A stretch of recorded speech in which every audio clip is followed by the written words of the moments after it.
Hey, everybody. Welcome back to another episode of the RUCKCast. I'm your host, Jim Palmer. And today, I want to talk about some current events stuff. I'm always surfing the interwebs looking for interesting things that have been going on and stuff like that.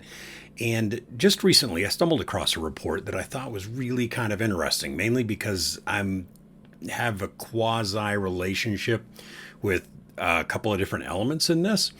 And so I wanted to spend a little bit of time today talking about that. Now, if you're watching on YouTube, which I encourage you to do, especially today because I'm going to be showing off a lot of different tools and stuff. You can tell that today I want to talk about Wi-Fi security in public places. Now, in my previous life, I did Wi-Fi in a very public place, and so I have it kind of strikes a nice little chord in my heart. It resonates with me. And so what I want to talk to you about today is something that happened, like I said, in current events. And just to give you an idea, today is August 17th, 2026 is this day I'm recording this, the day before I publish it. And this happened last week, August 10th. Let me show you. And I just went to Google here and I said, hey, I read about this. And so to prep for this episode, I just went and said, hey, tell me about this Delta flight Wi-Fi incident. And I guess I probably should have put it in quotes because it wasn't really an incident per se, but it made the news and there was a lot of other things that happened. And so I wanted to kind of go through this and with everybody and kind of give you some ideas and talk about it because security is such a big deal. And so that's what I want to talk about today is security. More importantly, security in places where if you want to use Wi-Fi, you kind of have to open yourself up.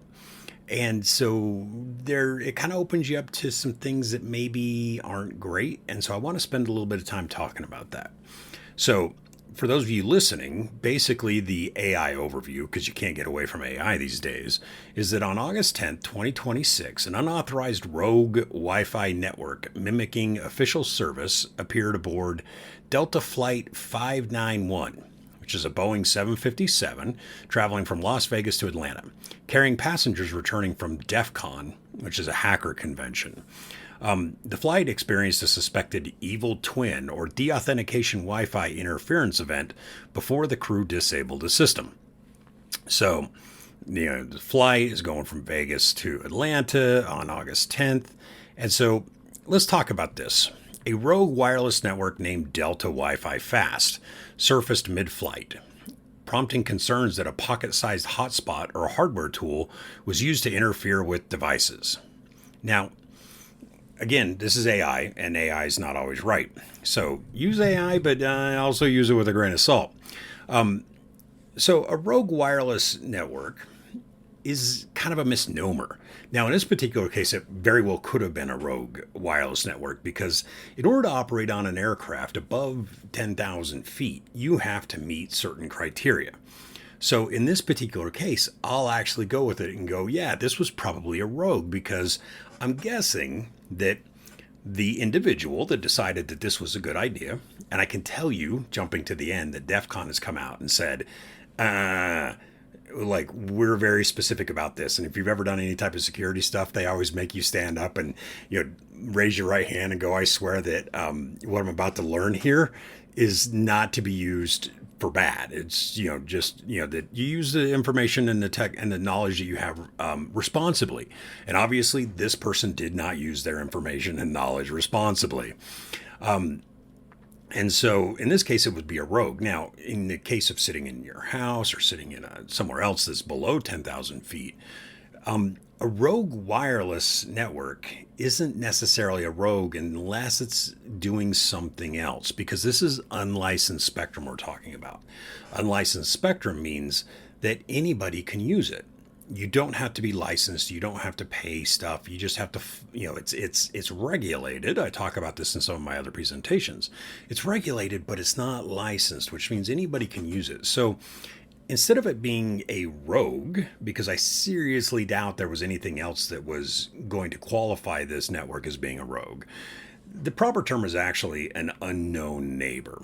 because it's unlicensed. Now, the fact that they were above, 10,000 feet, which is going to be roughly 3 kilometers, because they're above that elevation on an aircraft, now there's different rules that apply, so it probably wasn't authorized. So it wouldn't even be a rogue at that point. It would be illegal.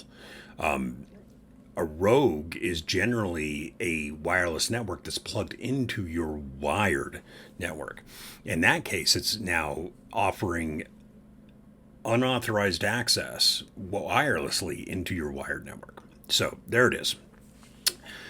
So what they did, they deactivated the aircraft's official in-flight Wi-Fi for roughly 30 minutes to contain the issue. Yeah, that's not really going to do anything. Because all it does is basically tells people like, hey, there's a problem. Don't use the Wi-Fi. But it doesn't shut anything down. There's no, other stuff going on. So what ended up happening is they sent a message to their ground, using a system called ACARS. They sent an ACARS message to their ground station, said, hey, we were having problems with the Wi-Fi. Somebody's doing this. We think that, people's information might have been compromised. So can you have somebody meet us at the gate? And law enforcement did meet them and everything else. So basically, that's what happened. And so they're trying to figure out what went on and everything else like that. And basically what happened was, and this is how an evil twin, like they said, is like, hey, I'm going to stand up a network and I'm going to broadcast it. I'm going to get people to join my network. And then when they join my network, I'm going to try to scrape credentials from them. Think of it as a little bit of a way of doing a little bit of technical plus social engineering. Be like, oh, I'm going to show you a Delta splash page, which is what they were spending the first half of the flight doing, was crafting a splash page that would allow them to collect and harvest credentials like, hey, log in using your username and password. And so that's how, trying to get into their accounts. That's why Delta did the right thing and said, hey, we're going to basically shut down all the Delta accounts that were on this flight so that in case that information did get out, they were protecting their customers, which was the right thing to do. Now, let's talk about how this happens. I'm going to go back over to here real quick. How does somebody set up something like that? Now, basically, there's a lot of different things that go on in Wi-Fi, and there's a lot of management overhead. So if you've ever heard that Wi-Fi is very inefficient, it's inefficient because of this Wi-Fi overhead. And there are a lot of different things that happen between your client device and an access point, kind of like the one that's sitting right here above my shoulder right here, and my client device, be it a phone or whatever you have, right? There's a lot of different things that happen. And one of the things that always is going on is devices are roaming, devices are moving. So there's a lot of deauthentications that happen. And in a network like that you would see on that Delta flight, there is no what's known as protected management frames, or 802.11w. So it's actually it's in a standard, right? It's an 802.11 standard called 802.11w. And you'll either see it as protected management frames or management frame protection. Depending on who you're talking to, how they write it, it's going to be one of the two. But basically what happens is it says, hey, when we do our connection between the AP and the device, we're going to encrypt those. We're going to protect them so that you can't just have any deauth frame come across the air that's going to shut us down. And the problem with guest Wi-Fi, especially on a plane, is it's like, hey, you just connect to that SSID and there is no security. So there's no way to protect those management frames. So any type of deauth frame that goes out, and it's pretty simple to do to craft it, because you deauth it. Instead, you can deauth a single client, or you can deauth every client, and you just say, hey, kick them off, bam. And what you do is you set it up to where it's sitting over here going deauth everybody, so nobody can join the real one. And then you stand up your other SSID and you say, hey, come join this one instead, because I'm not going to deauth you. And so what happened is when they turned off the official Wi-Fi, it left this one network alive on the plane. So there's no deauths happening anymore because there was no auths, authentications, no authors, nothing was authenticated anymore. So the deauth to kick you off wasn't happening, which means you have one device broadcasting, beaconing, and SSID says, "Come join me." And so that's what ended up happening is that whole thing went on. And so then you'd have to get on and be like, hey, nobody used the Wi-Fi, we've had to shut it down for security reasons, blah blah blah blah blah. And hopefully that guy realized it's kind of foolish, and it's just in bad faith, right? So if you're thinking about it, don't do it. You want to play around in your lab, fine, but doing something like that, it's just bad, right? But what I want to talk about today, now that we've sort of set the groundwork here, is I want to talk about 802.11w, right? There's some other things that you can do to help protect yourself. In an incident like what happened with the Delta airplane. One of the things you can do is before you get on a flight, before you go to any public place, take a look at the venue or the provider's website, because they're going to tell you what SSID they have and what's going to happen when you join.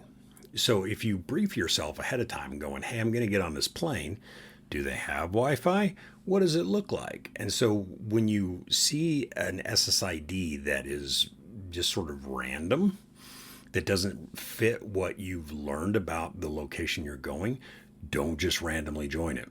And if you do, don't type anything in, right? Don't do any of that stuff. And you can learn about all that stuff on the website where you learn about all this stuff. The other thing you can do is don't ever do any banking. Like, don't ever do anything financial on public Wi-Fi, right? It's just not a great idea. The third and last thing, which actually wouldn't have helped in this particular scenario, is use VPNs. And use a trusted VPN, even if you have to build it yourself, which is actually not that hard anymore. You can figure out how to build your own VPNs that basically VPNs you back to your house. And what that does is it allows you to basically, even though you're not really, trying to hide from yourself or whatever, you're not trying to hide from authorities. It's basically saying, hey, I'm going to build an encrypted tunnel so everybody around me can't see it because I'm encrypted. So VPNs are a great way to do it. But also understand that not all VPNs are created the same. Some VPNs will do what's known as a split tunnel VPN, which means, and a lot of businesses, a lot of companies will use this. So you get on your company VPN and you think, hey, I'm safe. And I actually have a story about this one from Black Hat a few years ago, where a gentleman was he was at Black Hat and he was submitting some information for a college grant, a loan for one of his kids who was going to college, and they needed some information for this. And so he got on the Wi-Fi, he turned on his VPN, and then he submitted all of his documents. And the NOC and the SOC at Black Hat found those documents. This is a story you can go find online. They talk about it in one of the YouTube videos, so it's there. And basically and he was like, no, I had my VPN on. And they said, well, we can tell you a bunch of information about you. And so he came to the NOC, and sure enough, it was all, so they worked with him and discovered that his company VPN was only tunneling stuff through the company corporate VPN, stuff that was destined for corporate services. Anything going to the internet wasn't, because they were like, we're not going to take on that traffic load from everybody. So VPNs, good. Make sure they're full tunnel, not split tunnel. And if they're split tunnel, know what's going over that tunnel. Now, let's talk about the deauths, because I've gotten a little too far. And so now I want to talk about the deauths. How can we stop deauths? And I mentioned something earlier, 802.11w, protected management frames. So let's take a look at what that actually is. Let's go back over here to my We'll get rid of this. We're going to come back over here to my my network, and I'm using Wi-Fi Explorer Pro, and I want to look at some beacon frames. We're going to see how this sets up, because you can have protected management frames or you cannot have protected management frames. And I want to take a look at it right here. We're going to take a look at one of my test SSIDs. This is channel 132 on 5 gigahertz, and it's running a mixed WPA2, WPA3. And what you'll find is if you go down in here into your beacon frame, you can see your SSIDs right here. We can come down to the RSN, RSNE. And as you drill into there, there's going to be, you can look at your key management suites. We got PSK, fast transition PSK, SAE, fast transition SAE. And then we have our capabilities. And down here in the capabilities, you can, and this is set up when you build your network, you build your SSID, right? And we have management frame protection, MFP required. And in this particular network, it's set to no, it's not required, but it is capable. So there's two settings there, right? Is it required? And are we capable if you want to do it? Now, this is mixed, so it's going to give you the choice. Now, if you've ever heard that mixed mode will screw up older clients, this is part of what screws it up, is because it has so many different options down in here, where it's like, oh, there's so many, I have 4 different suites. Like, I'm so confused, I don't know what to do. Right? This is what screws it up, is it's looking for something very simple, very basic. And if you give it too many options, it's kind of like a kid that, you give way too many options and they just shut down. So there's your problem. But now let's take a look at this one at 6 gigahertz, because 6 gigahertz requires WPA3. And one of the things that WPA3 does for us is it requires some different things to keep us safe. And one of those things it requires is the protected management frame. And that's what you'll see right here, is now all of a sudden inside the beacon itself, it changes from required as no to required as yes. And you can run WPA3 on any one of the bands. It doesn't have to be just on 6 gigahertz. It came out in 2018, long before we had 6 gigahertz. So you can run WPA3 on 2.4, you can run it on 5, and it's mandated on 6. But that's what WPA3 really did for us, was it took a lot of optional things that we should have been doing all along and said, you know what, we're going to make these mandatory. And then by tying it to 6 gigahertz, what happens now is client manufacturers are mandated to make sure that they support this stuff. And so that's where this, protected management framework comes into play. So, when you see a yes right here in your beacon frame for a WPA3 network, and it's the same for SAE, which is simultaneous authentication of equals, which is sort of the replacement of the PSK or personal that we see right up in here. WPA3, because it radically changes how the security is handled. With WPA2, from WPA2 personal to WPA3 SAE, they changed the name. With the enterprise, all it did was took what was optional and made it mandatory, and then added some additional key lengths, which is, and sort of cleaned it up, tightened it up. But yeah, the biggest change in WPA3 was really from WPA2 personal to WPA3 SAE. So that's what it looks like from a beacon perspective. Now I want to take a look and see what we have when we have an actual association. What happens here, right? And so this is a client that I've recently been working on, and we're looking at the client and we're looking at management frames, because that's really what we're talking about, right? Protected management frames. And what you'll see is we come down through here and we go through the your authentication, and then your association request and association response, and then some actions. Here's some neighbor reports that come in, and then we have some action frames that are down in here. And if we take a look at these action frames, we can actually see, like, this is a block hack, coming from the client. we have, some other, these are all just block acts that happen down in here. And so as I'm trying to click through here, let's see if it's, let me toggle off, toggle back, see if my screen will pick it back up. There we go. Yeah, so these are all block acts, and we can see what these block acts are, right? Because in this particular one, I'm not using 802.11w. So it's just not there. If we were to take out all my filters, we could see here is the beacon right here. We'd be able to, and this is the kind of the same idea that we saw before with Wi-Fi Explorer Pro.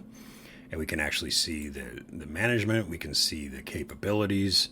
We come down into here, and here it is, not required. And more importantly, it's not capable. We're not even advertising it. Now remember, this is in the beacon frame itself. So then when you see these action frames, beacons, we'll scroll kind of down into here. Let's see. I got an association in here somewhere. But that's where all that stuff lives, right? Is in here. And we can see all the management frames that happen after the, after we've adjoined, because, here's the ePOL frames. This is what I was looking for. So you see all of this stuff. We see the ePOL frames right here. 1, 2, 3, 4. There's our 4-way handshake.